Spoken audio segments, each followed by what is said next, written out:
Bom, Virto conversa hoje com o economista José Júlio Sena, diretor do Centro de Estudos Monetários do Instituto Brasileiro de Economia da Fundação Getúlio Vargas, grande especialista em temas monetários de conjuntura econômica.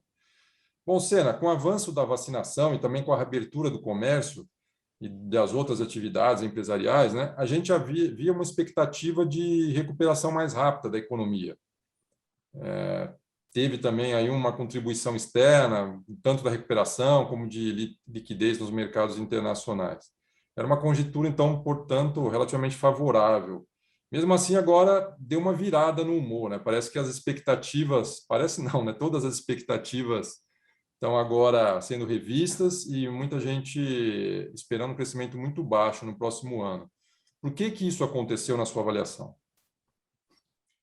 Bom, boa tarde, Juliano. É um prazer muito grande estar participando aqui da live com você. E talvez o ponto de partida para abordar esse assunto seja uma lembrança, né, do nosso histórico de crescimento econômico recente. O nosso histórico recente de crescimento econômico é muito medíocre.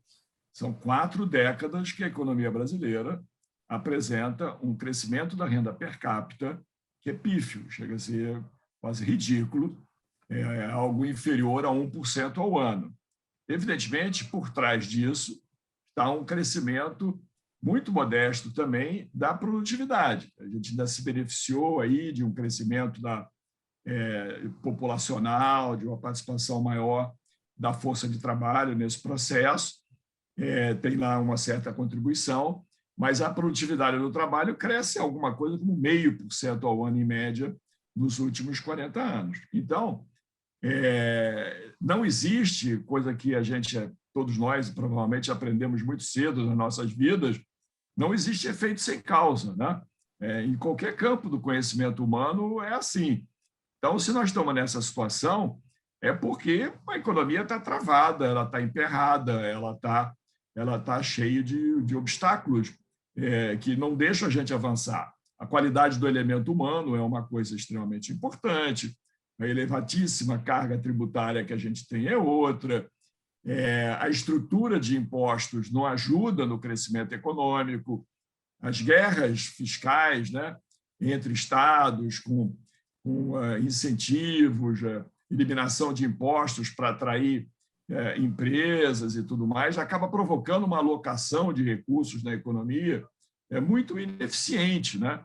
Que sentido tem você ter, por exemplo, uma fábrica de automóvel em Goiás, né? Longe dos portos, longe do centro consumidor, longe das empresas que produzem as autopeças e coisas desse gênero. Então, tem isso, a qualidade do elemento humano, a questão tributária, a questão da alocação de recursos. Então, é um cenário que não é propício para o crescimento.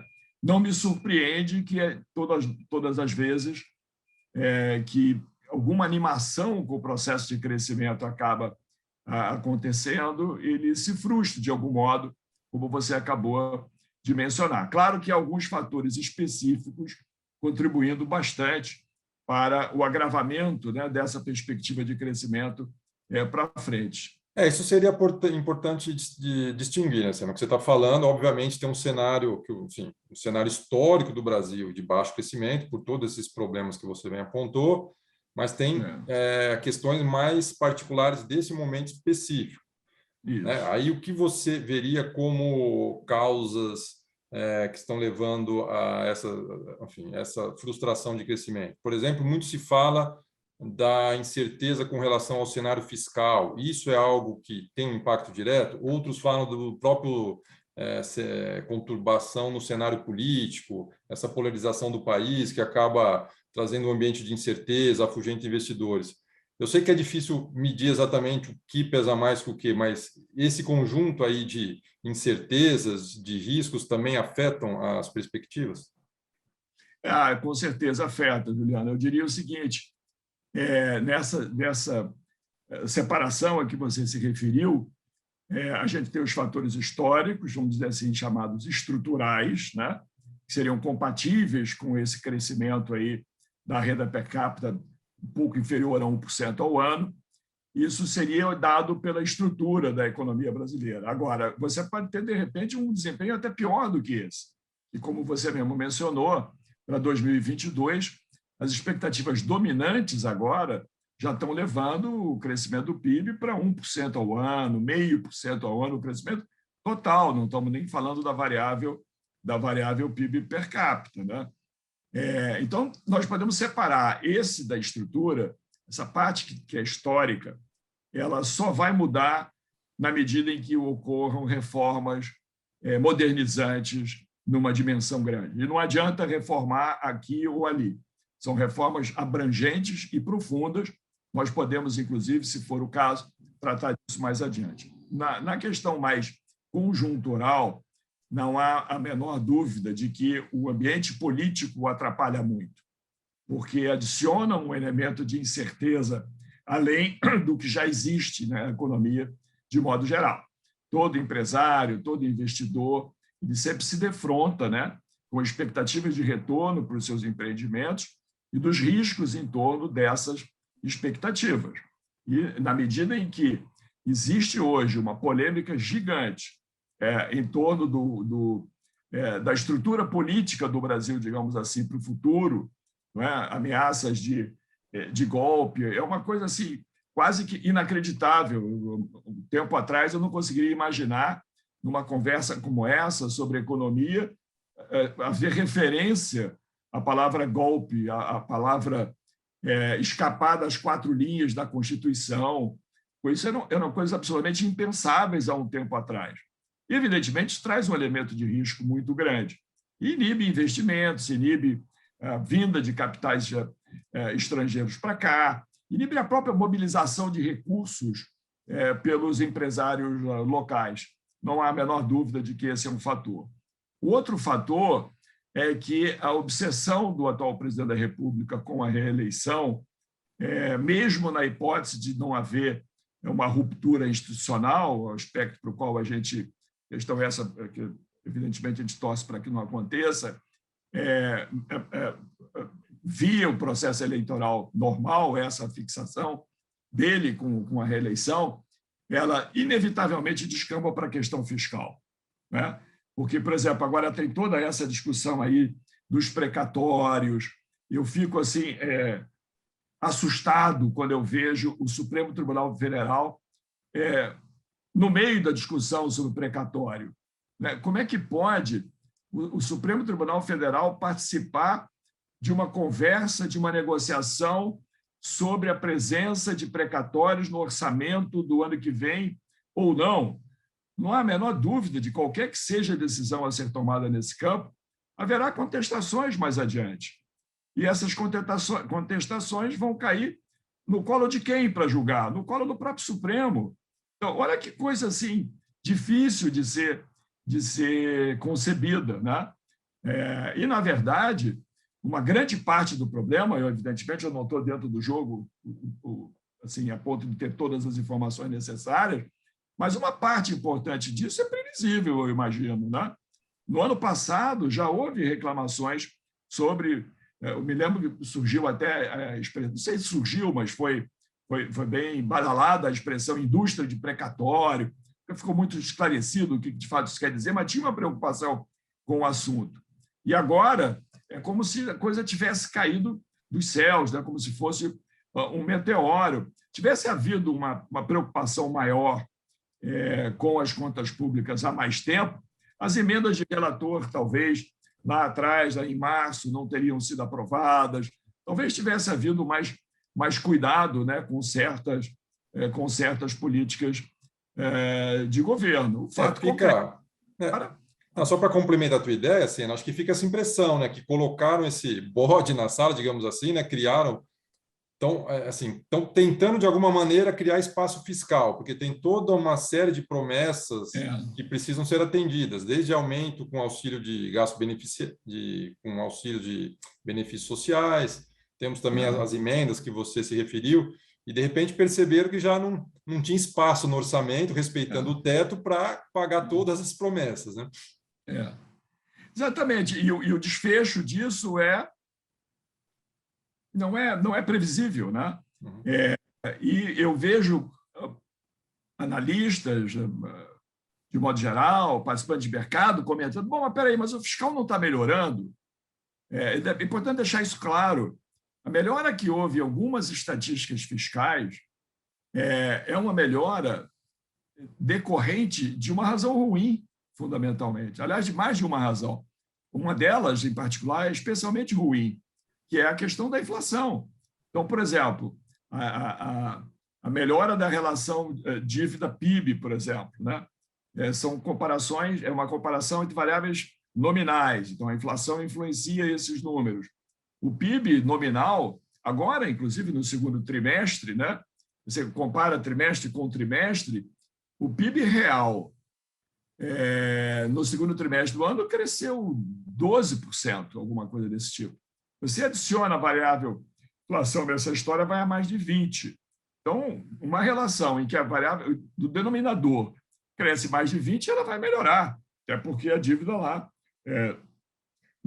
nem em sonho teria uma correção semelhante a isso. Então, isso aí melhora. Mas alega-se também que os fluxos também melhoraram, e a ponto de ser possível prever um resultado primário melhor para o ano que vem. E, de fato, é verdade, mas, de novo, tem um componente de inflação aí. A inflação acaba fazendo com que a receita tributária, a inflação mais alta, cresça também, enquanto o gasto ficou fixado lá. Então, tem essa melhora. E mais, algo pouco notado, um fenômeno internacional que a pandemia trouxe, que é o chamado desvio de demanda das famílias. As famílias deixaram de absorver determinados serviços e passaram a consumir bens. Esse desvio aconteceu em todo canto do planeta, todos os cantos do planeta. E o setor industrial, em particular no Brasil, ele é muito mais tributado do que o setor de serviços. Então, a perda de ênfase do setor de serviços fatalmente produziria um aumento de receita. Então, do ponto de vista assim, do que você pode projetar de fluxo, ligado a perspectivas para o próximo ano das variáveis de dívida, você tem ali alguma melhora, não tem a menor dúvida. Agora, mas e o futuro? Né? E como será resolvida, de fato, essa questão do precatório? O que se implicará de gastos? O novo programa Bolsa Família, que agora terá um novo nome, o que se implicará de gastos? Em resumo, há muita incerteza com relação a isso. E, para resumir a preocupação, basta olhar os juros reais de mercado, Juliano. Basta olhar, e nós temos, felizmente, há bastante tempo, títulos públicos indexados à inflação, e o componente de juro real é muito influenciado, especialmente os papéis mais longos, pela variação de risco, e fundamentalmente de risco fiscal. E a abertura de preços desses títulos é muito grande nos últimos 2 meses, que foi justamente quando se acentuaram essas discussões de natureza política e cresceram as preocupações de natureza mais fiscal.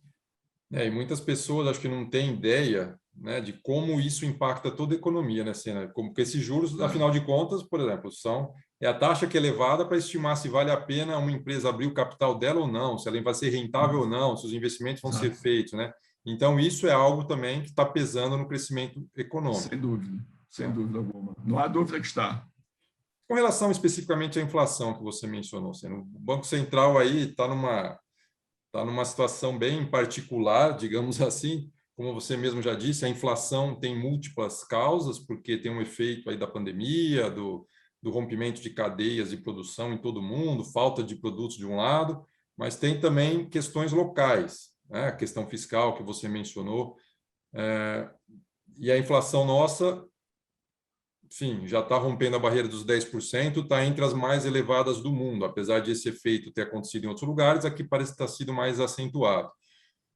Como você vê a atuação do Banco Central nesses próximos meses?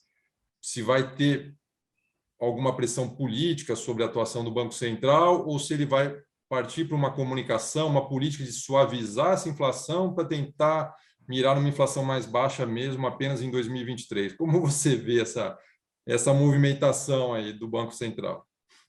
Olha, Juliano, é um dilema danado, não tem a menor dúvida. A situação em que o Banco Central do Brasil está é muito difícil, é muito delicado.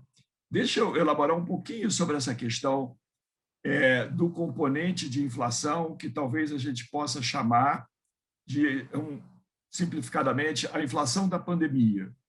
O que seria a inflação da pandemia? Né?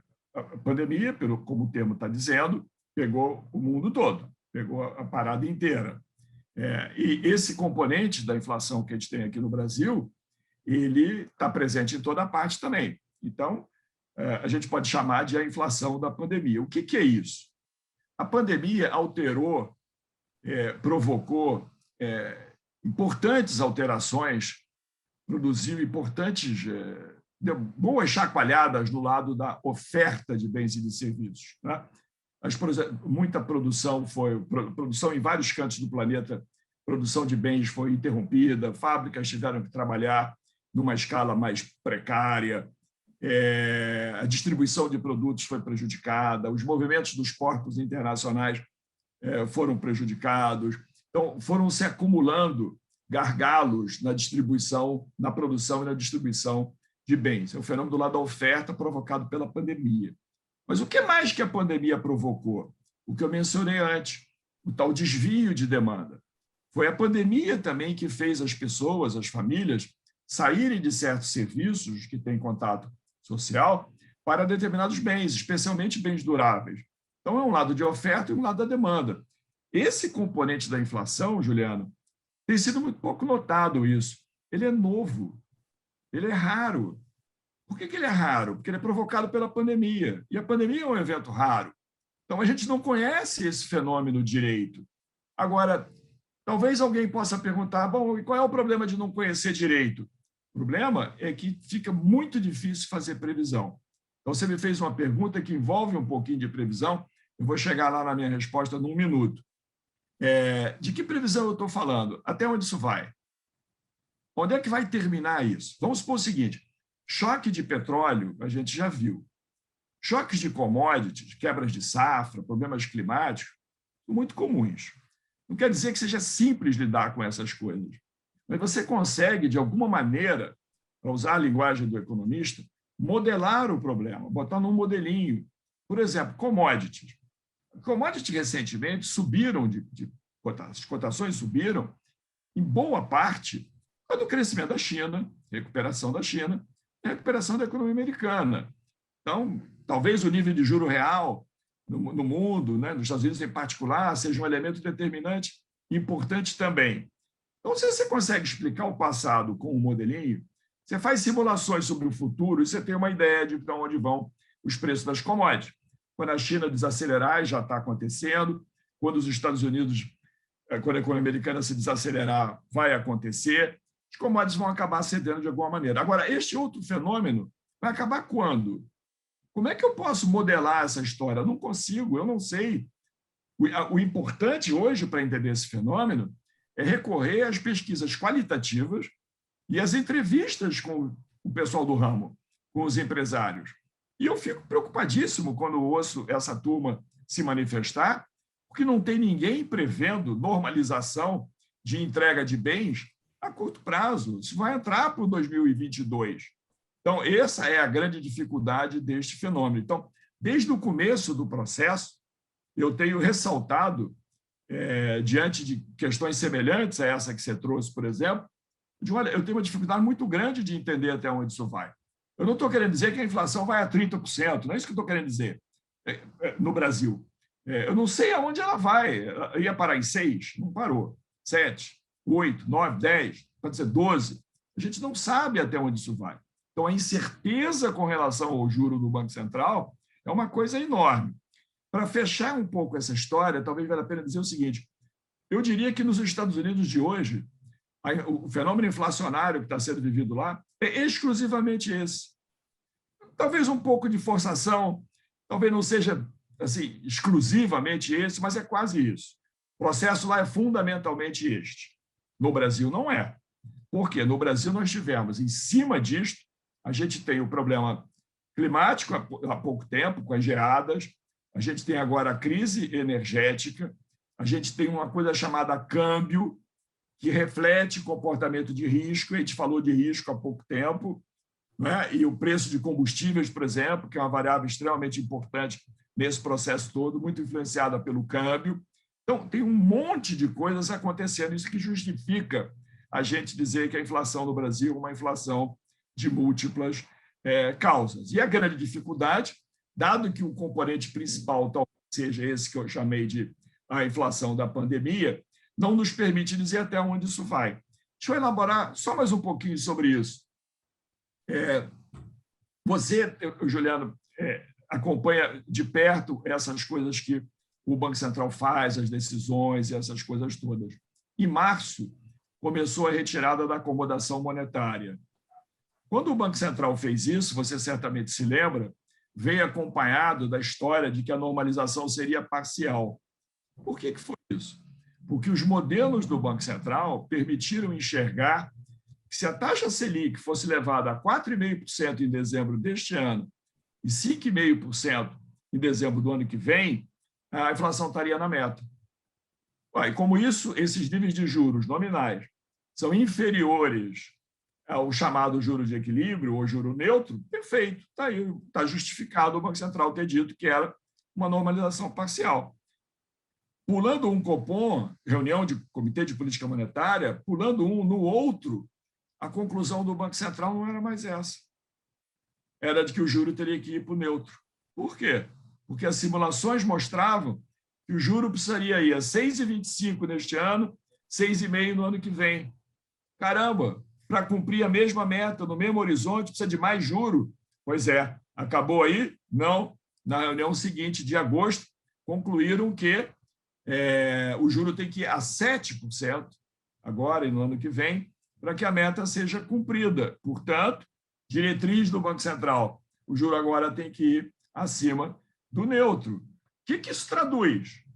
Nesse intervalo de tempo, nesses meses, as coisas se alteraram de maneira tal que você precisa de cada vez mais juros, pelo menos nas simulações, para ter a meta de inflação sendo cumprida. Então, é uma grande ilustração, eu diria, desse fenômeno que eu estou chamando de enorme incerteza, é uma excepcionalidade. Inflação é sempre um problema que traz insegurança e incerteza, mas agora é demais, você não sabe até onde isso vai. Respondendo agora diretamente à pergunta, até onde o Banco Central vai? Eu não sei. Ninguém sabe. E a razão é simples, porque a gente não sabe até onde vai a inflação.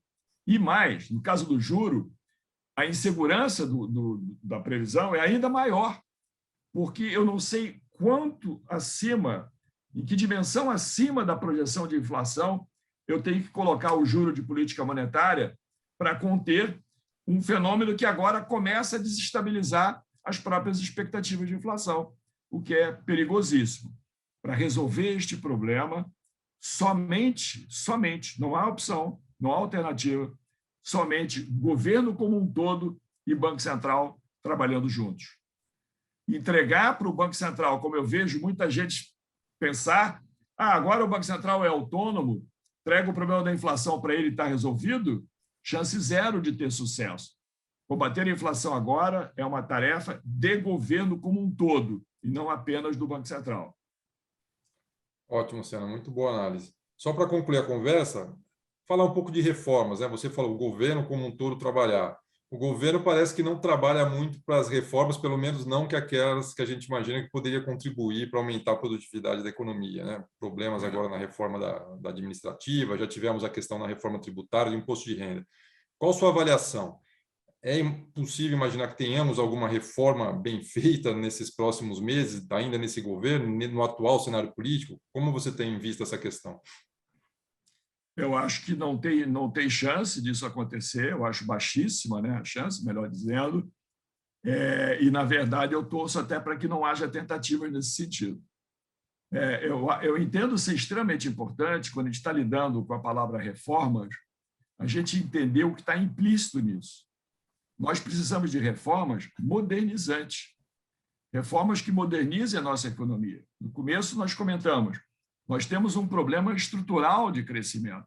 São 4 décadas de crescimento pífio. Só tem uma maneira de você melhorar isso. Produzindo reformas abrangentes, profundas, que visem, que objetivem, principalmente melhorar a produtividade, o ambiente de negócios, a alocação de recursos na economia, e coisas desse tipo. Então, lamentavelmente, eu tenho visto muita confusão a respeito desse assunto. E a confusão envolve o seguinte: acho que a turma confunde, muitos políticos, inclusive, mudança de legislação com reforma. Mudar a legislação não é reforma necessariamente. Pode ser e pode não ser. Uma reforma reformas que sejam importantes são reformas que tornem o nosso, digamos assim, perfil de distribuição de renda mais equânime, não é?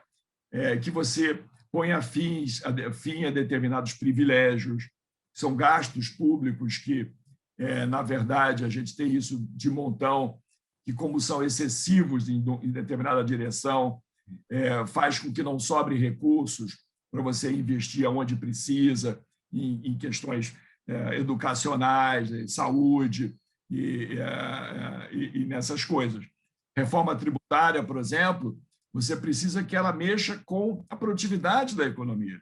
Então, o imposto de renda que está sendo modificado, cuja legislação está sendo modificada agora, espero até que isso não vá adiante, o que ele traz em termos de simplificação do sistema, em termos de unificação dos impostos, em termos de impacto sobre a produtividade. Um aspecto fundamental da questão ligada à produtividade baixa no Brasil é esse problema da alocação de recursos, a guerra fiscal. Se você não envolver os estados na reforma tributária, não adianta absolutamente nada. Em resumo, eu vejo que estamos lidando mais com mudança de legislação do que com reforma, e se tiver que explicitar o motivo pelo qual eu torço, e dou até uma rezadinha de vez em quando, para que a gente não tenha reforma alguma, é que um governo politicamente fraco não tem condições de segurar pressões advindas dos grupos de interesse. Esse é que é o grande problema. Haja vista a reforma a questão da privatização da Eletrobras, por exemplo, em que o governo não conseguiu segurar. Quer ver um outro exemplo? Antes da gente começar a nossa conversa mais formalmente, eu comentei com você que tenho esse tipo de pensamento já desde março. Em fevereiro, veio a ideia de que agora executivo e legislativo estariam mais alinhados com as eleições do Pacheco e do Lira para o Senado e para a Câmara. Aí a gente teve, sei lá, umas 3 boas notícias: autonomia do Banco Central, marco regulatório do gás, saneamento. Chegou a animar até um pouquinho. Mas aí veio a questão do orçamento em março. Lembra? Discussões sobre tirar o Bolsa Família do teto de gastos. A questão das emendas de parlamentares. Tudo isso veio em março. E pior, veio a tal PEC emergencial. A tão aguardada PEC emergencial, da qual se falou com tanta antecedência. Para que serve a PEC? A pergunta, fico até encabulado de fazer a pergunta. Para que serve uma PEC emergencial? Para te dar condições de lidar com uma emergência. Pois é, a emergência aconteceu. Não tem aí a história do precatório? E em que a PEC emergencial ajuda? Zero, rosca, nada, nenhuma contribuição. Não vai detonar gatilho em hipótese alguma. Então, aquilo ali foi um exemplo lá atrás, acho que foi em março, não estou muito seguro, mas foi por volta de março, em que ficou claro que o Poder Executivo não tinha como segurar as pressões dos grupos de interesse. Então, foi feita uma mudança, inserida na Constituição, tem o nome de PEC emergencial e nos ajuda em absolutamente nada. Então, ali formou a minha opinião. Um governo sem força, sem liderança, sem dar uma diretriz concreta para a política econômica, é melhor não tentar fazer reformas, é melhor ficar no sideline mesmo. Sena, muito obrigado pela sua entrevista. Disponha sempre, Juliano. Prazer muito grande.